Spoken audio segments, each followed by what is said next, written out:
தமிழகத்தில் ஜல்லிக்கட்டு போட்டிகள் தொடர்ந்து நடத்தப்பட வேண்டும் என்று நடிகர் கமலஹாசன் வலியுறுத்தியுள்ளார்.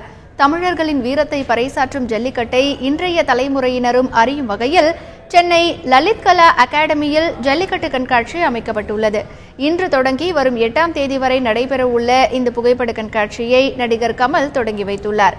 அப்போது பேசிய அவர், வெளிநாடுகளில் மிருகவதை உள்ளது என்று தெரிவித்துள்ளார். தமிழகத்தில் மிருகவதை இல்லை என்று கூறியுள்ள அவர், அச்ச உணர்வை தவிர்க்கும் பொருட்டு நடத்தப்படும் ஜல்லிக்கட்டு போட்டிகளை தொடர்ந்து நடத்த வேண்டும் என்று வலியுறுத்தியுள்ளார். இதுக்கு பேர் ஜல்லிக்கட்டுன்னு வச்சிருக்காங்க. தமிழ் பெயர் என்ன? ஏறு தழுவுதல்.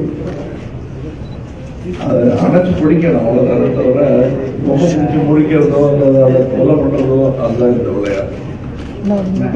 அமைதியான காலங்களில் மோதலுக்கு பயந்து விடக்கூடாது நம்ம இளைஞர்கள் என்பதற்காக அவர்களுடைய தசை நார்களை பலம் பார்க்கும் ஒரு வீர விளையாட்டாக